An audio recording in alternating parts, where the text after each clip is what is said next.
2019 में प्रधानमंत्री नरेंद्र मोदी जी ने देश के सामने एक बड़ा टारगेट रखते हुए उम्मीद जताई थी कि 2024 से 25 तक भारत $5 ट्रिलियन की इकोनॉमी बन जाएगी। जी हाँ, लेकिन इस बीच कोविड महामारी जैसी बड़ी आपदा आ गई। लॉकडाउन ने इकोनॉमी को बड़ा झटका दे दिया और इसके बाद फिर रूस यूक्रेन युद्ध ने दुनिया के साथ भारत की इकोनॉमी को नुकसान भी पहुँचाया। ऐसे में भारत के $5 ट्रिलियन की मंजिल के सामने दो बड़े ब्रेकर आ गए। लेकिन अब कहा जा रहा है कि भारत एक 300 साल पुराने फॉर्मूले को अपनाकर $5 ट्रिलियन इकोनॉमी का टारगेट पूरा कर लेगा। लेकिन आखिर क्या पुराना फॉर्मूला, बताएंगे आपको इस वीडियो में। और इसके साथ ही आपको बताएंगे कि आखिर भारत कब तक $5 ट्रिलियन की इकोनॉमी बन जाएगी। दोस्तों, आज से 1990 के बाद से विदेशी कंपनियों के लिए अपने बाजार के दरवाजे खोलने वाला भारत भी अब सरकारी कंपनियों के डिसइन्वेस्टमेंट की राह पर चलता दिखाई दे रहा है। पिछले साल ही प्रधानमंत्री नरेंद्र मोदी ने कहा है कि सरकार का कारोबार में बने रहने का कोई काम नहीं है। उन्होंने एक समाचार एजेंसी को दिए इंटरव्यू में कहा कि सरकार को ऐसी पॉलिसी बनानी चाहिए जो लोगों के बढ़ने में मदद करे। पीएम मोदी ने कहा था कि government has no business to be in business.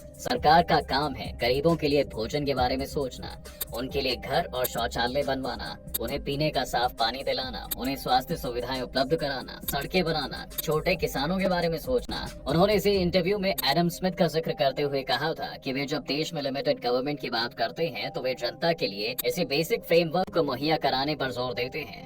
चलिए दोस्तों, आपको बताते हैं कि आखिर भारत कब तक $5 ट्रिलियन की इकोनॉमी बन जाएगा। दोस्तों, भारत की इकोनॉमी की स्पीड से प्रभावित होकर global research agency Morgan Stanley लगातार अपने अनुमान दे रहा है। दरअसल मॉर्गन स्टैनली की एक रिपोर्ट के अनुसार भारत 2027 तक जापान और जर्मनी को पीछे छोड़ते हुए तीसरी सबसे बड़ी इकोनॉमी बन जाएगा।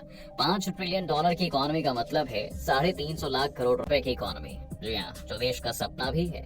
मॉर्गन स्टैनली ने अपनी रिपोर्ट में कहा है कि अगले 10 वर्षों में भारत की जीडीपी मौजूदा $3.4 ट्रिलियन से बढ़कर दोगुना यानी $8.5 ट्रिलियन हो जाएगी। रिपोर्ट के मुताबिक भारत हर वर्ष अपनी जीडीपी में $400 अरब जोड़ेगा। इससे ज्यादा जीडीपी केवल अमेरिका और चीन की रहने वाली है। इस रिपोर्ट के अनुसार भारत में प्रति व्यक्ति आय में बढ़ोतरी हुई है। आने वाले दशक में 35,000 अमेरिकी डॉलर प्रति वर्ष से अधिक आय वाले परिवारों की संख्या 5 गुना बढ़कर 25 लाख से अधिक होने की संभावना है। 2031 तक ग्रॉस डोमेस्टिक प्रोडक्ट के दोगुने से अधिक होकर $7.5 ट्रिलियन अमेरिकी डॉलर तक पहुंचने की संभावना है। बताया जा रहा है दोस्तों कि भारत की प्रति व्यक्ति आय 2031 में $2,278 अमेरिकी डॉलर से बढ़कर $5,242 अमेरिकी डॉलर हो जाएगी। ग्लोबल सर्विसेज बिजनेस में देश की हिस्सेदारी 60 बेस पॉइंट बढ़कर 4.3% हो गई है। भविष्य में देश के बाहर की नौकरियों में लोगों की संख्या दोगुनी होकर 11 मिलियन से अधिक होने की संभावना है। रिपोर्ट का अनुमान है कि 2030 तक